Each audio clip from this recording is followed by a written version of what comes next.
ഡിസ്കഷനിലേക്ക് കടക്കുന്നതിന് മുമ്പ് തന്നെ നേരത്തെ സൂചിപ്പിച്ചതുപോലെ Manju Warrier welfare dance association നമ്മുടെ കലാലയം ചേർന്ന് IMA ചേർന്ന് നമ്മുടെ കലാലയത്തിലെ NSS ആണ് അതിന് നേതൃത്വം കൊടുത്തത്. നമ്മുടെ കലാലയത്തിലെ എല്ലാ വിദ്യാർത്ഥികളും തങ്ങൾക്ക് ആരോഗ്യമുള്ളപ്പോൾ ബ്ലഡ് ദാനം ചെയ്യാൻ തയ്യാറാണ് എന്നുള്ള സമർത്ഥ നമ്മുടെ പ്രിൻസിപ്പൽ സൈറാബാനുട്ടിയിൽ നൽകി അത് IMAക്ക് കൈമാറുന്നത്.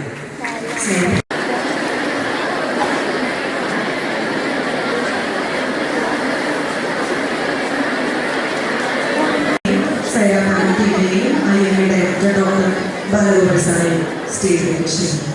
ഹൃദയം നിറഞ്ഞ അഭിനന്ദനം അറിയിക്കുകയാണ്. ഈ ഒരു സന്തോഷത്തിൻ്റെ കൂടെ എനിക്കിവിടെ ഒരുപാട് സൈറാബാനുമാരെ കാണാം. സൈറാബാനു സുന്ദരിയാണ്. അവളുടേതായിട്ടുള്ള രീതി, അവളുടേതായിട്ടുള്ള ചെറിയ ലോകത്ത് സൈറാബാനും സന്തോഷവതിയായി സുന്ദരിയായി കഴിയുന്നു. ഇന്ന് വേദിയിൽ എന്നോടൊപ്പം ഉള്ളത് സൈറാബാനുവിൻ്റെ ലോകത്ത് ജീവിക്കുന്ന കുറച്ച് പേരും സൈറാബാനുവിൻ്റെ ലോകം സൃഷ്ടിച്ച കുറച്ച് പേരുമാണ്.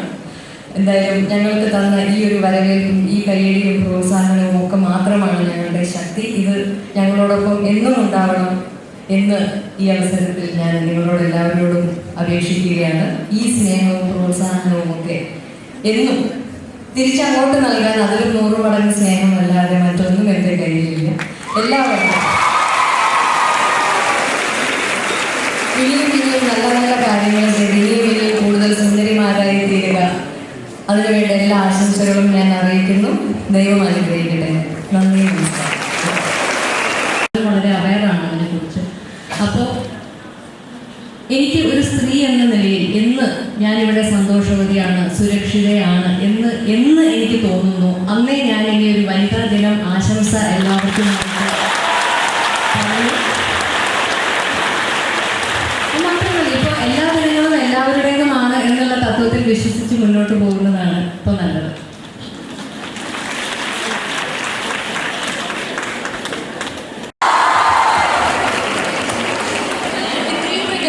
അനുഭവസമ്പന്നരുമായ ആക്ടേഴ്സിനൊപ്പം ആക്ട് ചെയ്തപ്പോൾ താങ്കൾക്കുണ്ടായ എക്സ്പീരിയൻസ് ഒന്ന് ഷെയർ ചെയ്യുന്നു.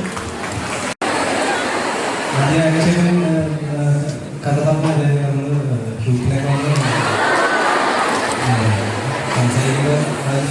കുറവാണ്.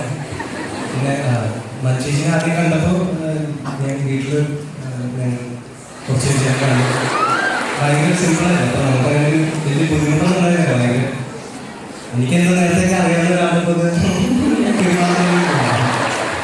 അടിപൊളിയായിരുന്നു. വലിയ ഒരു കലാകാരന്റെ അറിയോ, ശരിക്കും അച്ഛനറിയില്ല. നമ്മുടെ മിമിക്രി എന്ന കലാരൂപത്തിൽ നമ്മളൊക്കെ രാജാവ് എന്ന് നമുക്ക് വിശേഷിക്കാൻ പറ്റുന്ന നമ്മുടെയൊക്കെ പ്രിയപ്പെട്ട അബീകയുടെ മകനാണ് ഷെയ്ൻ. അപ്പം അതുകൊണ്ട് ഷെയ്ന് ഒട്ടും മോശമല്ല. സ്റ്റുഡൻ്റാണ്. എൻ്റെ ചോദ്യം ആൻ്റണി സാറിനോടാണ്. നമ്മുടെ ഇന്നത്തെ കാലത്ത് പുതിയ എല്ലാ മാറ്റങ്ങളെയും അംഗീകരിക്കുന്നുണ്ടെങ്കിലും നമ്മുടെ മലയാളം ഇൻഡസ്ട്രി എന്നത് പുരുഷന്മാർക്ക് കുറച്ചുകൂടി പ്രാധാന്യം കൊടുക്കുന്ന ഒന്നാണ്. അത്തരത്തിലുള്ള ഇൻഡസ്ട്രിയിൽ സ്ത്രീകളെ കേന്ദ്ര കഥാപാത്രമാക്കിക്കൊണ്ട് സിനിമ ചെയ്യുമ്പോൾ എന്തെല്ലാം തരത്തിലുള്ള വെല്ലുവിളികൾ നേരിട്ടുണ്ട്?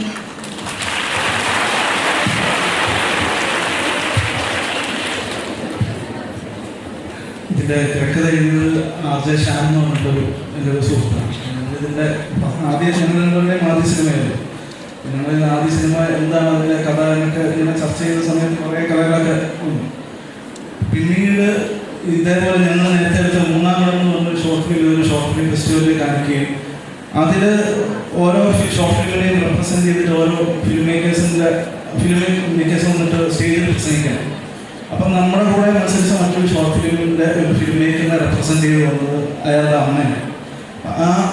ആ സ്ത്രീ അവിടെ വന്നിട്ട് അവരുടെ മകൻ എന്തോ തിരക്കാരണം ആ ഷോർട്ട് ഫിലിമിനെ റെപ്രസെൻറ്റ് ചെയ്തിട്ട് അവിടെ വരാൻ സാധിച്ചില്ല. അപ്പം അയാൾക്ക് വേണ്ടി സംസാരിച്ച അയാളുടെ അമ്മയാണ്.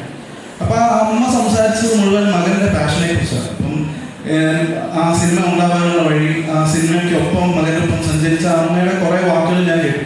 എന്നിട്ട് അവരെൻ്റെ അടുത്ത് വന്നിരുന്നു. അപ്പോൾ അടുത്ത് നിന്നപ്പോഴത്തേക്കും അവരുടെ എക്സൈറ്റ്മെൻറ്റ് മുഴുവൻ റിസൾട്ട് അനൗൺസ് ചെയ്യുമ്പോൾ മകൻ്റെ പേര് പറയും എന്നൊക്കെ പറയുന്ന ഒരു എക്സൈറ്റ്മെൻറ്റാണ്. അപ്പോൾ അവർ സംസാരിച്ചപ്പോഴൊക്കെ അവർക്ക് ഈ സിനിമയുടെ മേക്കിങ്ങിനെ കുറിച്ചിട്ടും അതിൻ്റെ ടെക്നിക്കിലെ എല്ലാ കാര്യങ്ങളും അതിനൊപ്പം നടന്ന് അവർക്കറിയാം.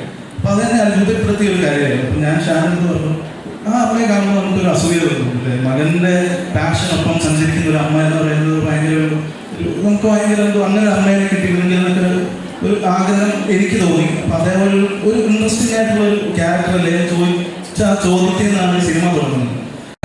ഇതാണ് ആ സിനിമ ഉണ്ടാവാനുള്ള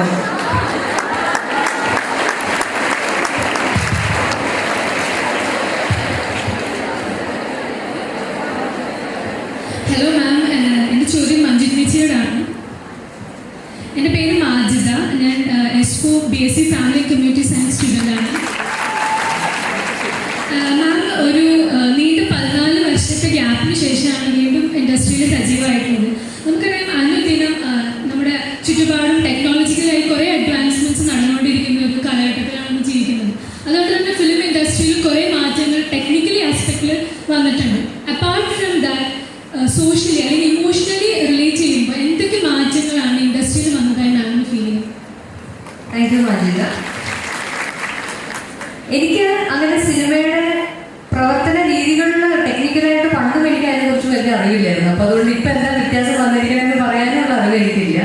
പക്ഷേ ദൈവാനുഗ്രഹം കൊണ്ട് ഇപ്പോൾ ഒരു സിനിമാ കുടുംബം എന്ന് പറയുന്നത് പണ്ട് എത്രമാത്രം എനിക്കൊരു സുരക്ഷിതത്വം തന്നിരുന്നു, അതിലും സ്നേഹത്തോടെയാണ് രണ്ടാമത് ഞാൻ തിരിച്ചു വന്നപ്പോഴും എന്നെ 2 കൈയും നീട്ടി സ്വീകരിച്ചത്. അപ്പം ഞാൻ ജോലി ചെയ്തിരിക്കുന്ന ഏതൊരു സിനിമയാണെങ്കിൽ പോലും എനിക്ക് അന്നത്തെ പോലെ തന്നെയുള്ള അതേ ഒരു ഊഷ്മളതയും ഒരു സ്നേഹവും പരസ്പര സഹകരണത്തിൻ്റെ ഒരു അന്തരീക്ഷവും ഒക്കെയാണ് എനിക്ക് തോന്നിയിട്ടുള്ളത്. ഈ സിനിമയിലാണെങ്കിൽ പോലും ഞങ്ങൾ എല്ലാവരും ഒരു കുടുംബം പോലെയാണ്. ഒരു 1.5 മാസത്തോളം ഞങ്ങൾ ഇതിൻ്റെ ഷൂട്ടിംഗ് പൂർത്തിയാക്കിയതും.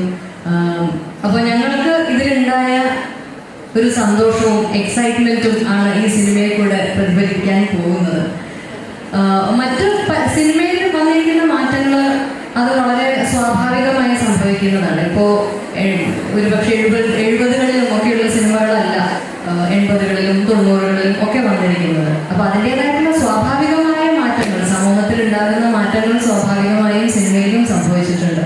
പക്ഷെ അതൊന്നും എന്താ പറയുക, അത് നമ്മൾ ചെയ്യുന്ന ജോലിയുടെ ഒരു പാഷനെ ഒന്നും ഒരിക്കലും അത് ബാധിച്ചിട്ടില്ല. പണ്ടത്തെക്കാളും ആത്മാർത്ഥമായും പാഷനോടും കൂടി തന്നെയാണ് ഞാനിപ്പോൾ ജോലി ചെയ്യുന്നത്. മലയാളം സ്റ്റുഡൻ്റാണ്. എൻ്റെ ചോദ്യം മഞ്ജു മാമിനോടാണ്. മാം നൃത്തരംഗത്ത് നിന്നാണ് സിനിമയിലേക്ക് വന്നത്. പിന്നീട് ഇത്രയും വർഷത്തെ ഗ്യാപ്പിന് ശേഷം ഇപ്പം 2ാം വരവ് വന്നപ്പോഴും നൃത്തത്തെ കൂടെ തന്നെ കൊണ്ടുപോകുന്നു. എങ്ങനെയാണ് നൃത്തവും അഭിനയവും തമ്മിലുള്ള ഈ ഒരു കോമ്പിനേഷൻ ഇത്ര വിജയകരമായിട്ട് വർക്ക് ചെയ്യുന്നത് ഇത്രയും വർഷങ്ങൾക്ക് ശേഷവും?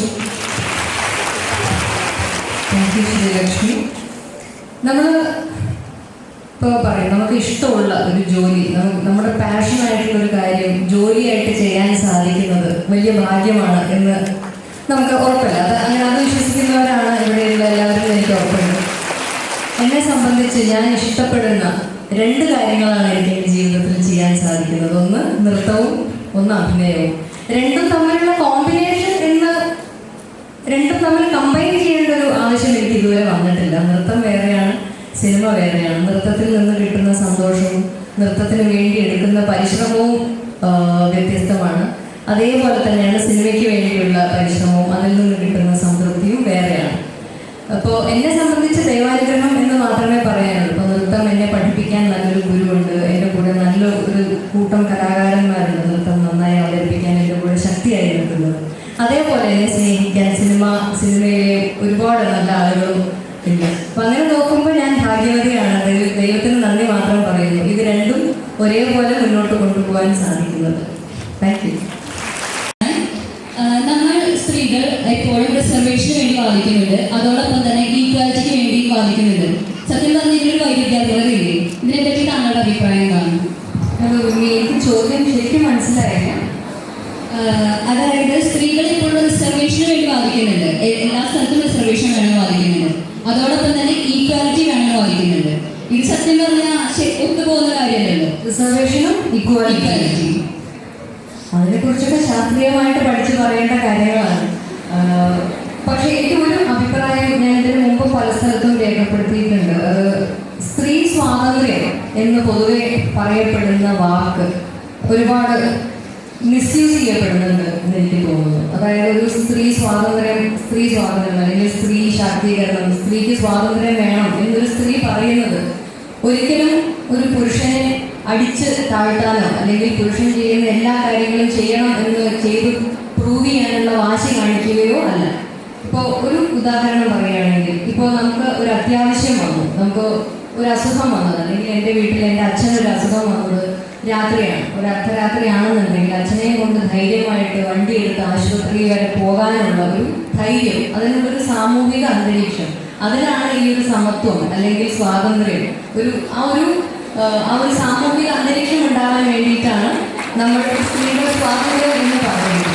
അത് പല അവസരങ്ങളിലും തെറ്റിദ്ധരിക്കപ്പെടുന്നുണ്ട് എന്ന് എനിക്ക് തോന്നിയിട്ടുണ്ട്. അപ്പോൾ അതേപോലെ തന്നെയാണ് റിസർവേഷൻ എന്ന് പറയുന്നത് നമുക്ക് സുരക്ഷിതമായി യാത്ര ചെയ്യാൻ, ഇപ്പോൾ അങ്ങനെയുള്ള യാത്ര ചെയ്യാനുള്ള റിസർവേഷനൊക്കെയാണ്, ജോലിയുടെ കാര്യങ്ങൾ അതൊക്കെയാണോ ചോദിച്ചത്?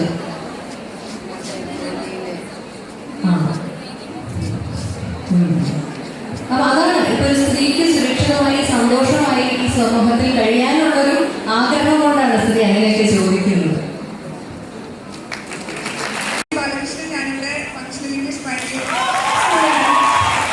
എന്റെ സ്റ്റോറി ബിജോ സാറിൻ്റെ അടുത്താണ്.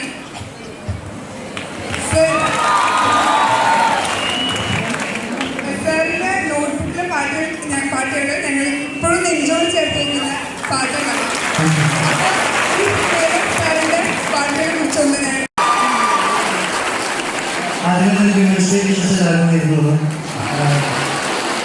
പാട്ടുകളെ കുറിച്ച് പറയുന്നത് 4 പാട്ടുകളാണുള്ളത്. ഒരെണ്ണം ചിത്രചേച്ചി പാടിയിരിക്കുന്നു, ഒരെണ്ണം വിനീത് ശ്രീനിവാസൻ ചോദിച്ചു, പിന്നെ ഒരെണ്ണം ചിന്മയി, പിന്നെ യാസിനും ചിത്താരയും, ഇങ്ങനെ 4 പാട്ടുകളുള്ളത്. എല്ലാം സിറ്റുവേഷൻ സോങ്സ് ആണ്. ഓരോ ട്രാവൽ മൂഡിലുള്ള ഒരു പാട്ടുണ്ട്. ഇത് എന്നെ സംബന്ധിച്ചിടത്തോളം ഇത് ഒരു 2.5 വർഷത്തിന് ശേഷം ഞാൻ ഈ ഒരു പടം കംപ്ലീറ്റ് ചെയ്യുന്നത്. എൻ്റെ ലാസ്റ്റ് ഇറങ്ങി പടം ലോ പോയിരുന്നു എന്ന് പടമാണ്. അപ്പോൾ അതിന് മുമ്പത്തെ ഒരു 3-4 പടങ്ങൾ അത്ര നന്നായിട്ട് ഓർത്തുകൊണ്ട് ഞാനൊരു കമേഴ്ഷ്യൽ ബ്രേക്ക് എടുത്തേക്കായിരുന്നു. അപ്പോൾ ഇത് എന്നെ സംബന്ധിച്ചൊരു സെക്കൻഡ് ഇന്നിങ്സ് കൂടെയാണ്. അപ്പോൾ നിങ്ങളുടെ എല്ലാവരും സപ്പോർട്ടും ഇത് വേണം. ഈ പാട്ടുകൾ ഹിറ്റാക്കി വരുന്നുണ്ട്. നന്നായി വന്നിട്ടുണ്ടെന്ന് തോന്നുന്നു. ഇതിൽ ഏറ്റവും കൂടുതൽ ഞാൻ നന്ദി പറയുന്നത് ആൻജിയോടാണ്. കാരണം ഇതൊരു 2 വർഷത്തോളമായി ഞങ്ങൾ ഈ ചർച്ച തുടങ്ങിയിട്ട്. പണി 1 വർഷം മുമ്പ് ചെയ്ത് കഴിഞ്ഞു. ഇൻട്രസ്റ്റിംഗ് ആയിട്ട് ഇപ്പോൾ നടന്നുകൊണ്ടിരിക്കുന്ന റീ റെക്കോർഡിംഗ് ആണ്. അതിന് ഒരുപാട് സ്കോപ്പ് ഉണ്ട്. നമ്മൾ അറിയാതെ തന്നെ ഒരു ഇതില്ലാതെ തന്നെ മഞ്ജു ചേച്ചിയും ഷെയ്നൊക്കെ വേണ്ടി നമ്മൾ കരയിപ്പിച്ചിട്ടുണ്ട്. അത്രമാത്രം ഇമോഷണൽ ഹോണ്ടിങ് ആയിട്ടുള്ളൊരു പടമാണ്. എല്ലാവരും ഇഷ്ടമെന്ന് എനിക്ക് ഉറപ്പുണ്ട്. ഞാൻ അതുകൊണ്ട് ഒരുപാട് വെയിറ്റ് ചെയ്തിട്ടാണ് ഈ പടം തിരഞ്ഞെടുത്തത്. അപ്പോൾ വിശ്വസിച്ച് എല്ലാവർക്കും തിയേറ്ററിൽ പോയി. വലിയ പഠിപ്പും വിവരവും ഇല്ലാത്ത ഒരാൾ ഓക്സ്ഫോർഡ് യൂണിവേഴ്സിറ്റിയിൽ വിട്ട് കഴിഞ്ഞാൽ എങ്ങനെ ഇരിക്കും? അതാണ് എൻ്റെ ഇവിടെ എനിക്ക് അതിൽ തന്നെ ഞാൻ സോണിച്ചേട്ടനോടാണ് ഇത്രയും വലിയ 2 പേഴ്സണാലിറ്റീസിൻ്റെ കൂടെ എനിക്ക് അഭിനയിക്കാൻ പറ്റുമെന്ന് വെച്ചാൽ മേനയുടെ കൂടെയും അമലാമാരുടെ കൂടെയും. ഇത്രയും 2 പ്രോമിനന്റ് പേഴ്സണാലിറ്റീസിൻ്റെ കൂടെ എനിക്ക് അഭിനയിക്കാൻ പറ്റുമെന്ന് കൂടെ പറയാൻ പറ്റില്ല. കാരണം ഞാനിതൊക്കെ ചെയ്തത് വണ്ടറോടെ നോക്കി നിൽക്കുകയാണ് ചെയ്തിട്ടുള്ളത്. അപ്പോൾ ഈ ഒരു ഫീലിംഗാണ് എനിക്ക് ത്രൂ ഔട്ട് ഇപ്പം ഉണ്ടായിട്ടുള്ളത്.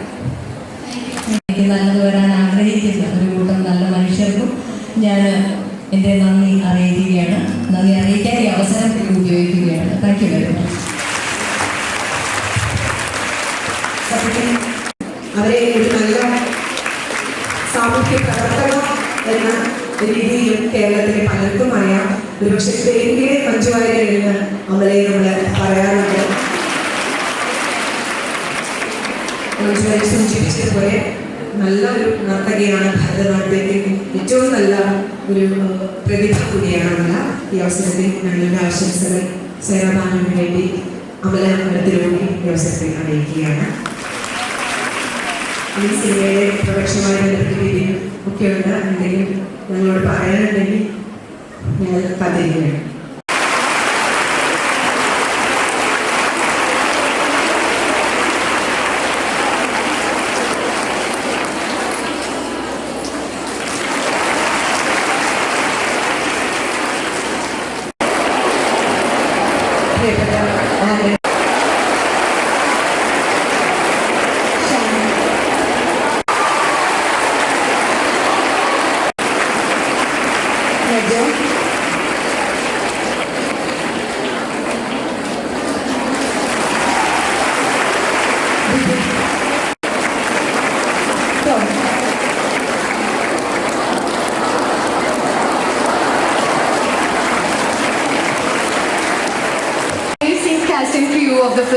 of Saira Banu to share their experience with us. Vibla is honored to have you people here on this day of celebrating womanhood. I thank the whole Saira Banu team for being here and inspiring us. I extend my heartfelt gratitude to Director Soni Anthony, Manju ma'am, Shane sir, Mejo sir, Niranjana madam, and whole cast and crew of the Care of Saira Banu team for being here with us. You know, they made our day today. I thank them all. Thank you so much. Thank you so much, girls. Thank you. നമ്മുടെ blood donation camp അവിടെ തുടരുകയാണ്. അപ്പോൾ 30 പേര് അവരെ പറ്റിയിട്ടുള്ളൂ, ബാക്കി എല്ലാവരും ഇവിടെ ഇരിക്കുകയാണെന്നാണ് അറിയുന്നത്. അപ്പോൾ ഈ പ്രോഗ്രാം കഴിഞ്ഞാൽ ഉടനെ തന്നെ നമുക്ക് വേണ്ടി അതിൽ വെയിറ്റ് ചെയ്യുകയാണ്. പേര് കൊടുത്തിട്ടുള്ളവരും സെലക്ട് ചെയ്തിട്ടുള്ളവരും ബ്ലഡ് കൊടുക്കാൻ മറക്കരുത് എന്ന് പറയുകയാണ്. ദേശീയഗാനത്തിനായി നമുക്ക് എഴുതിയത്.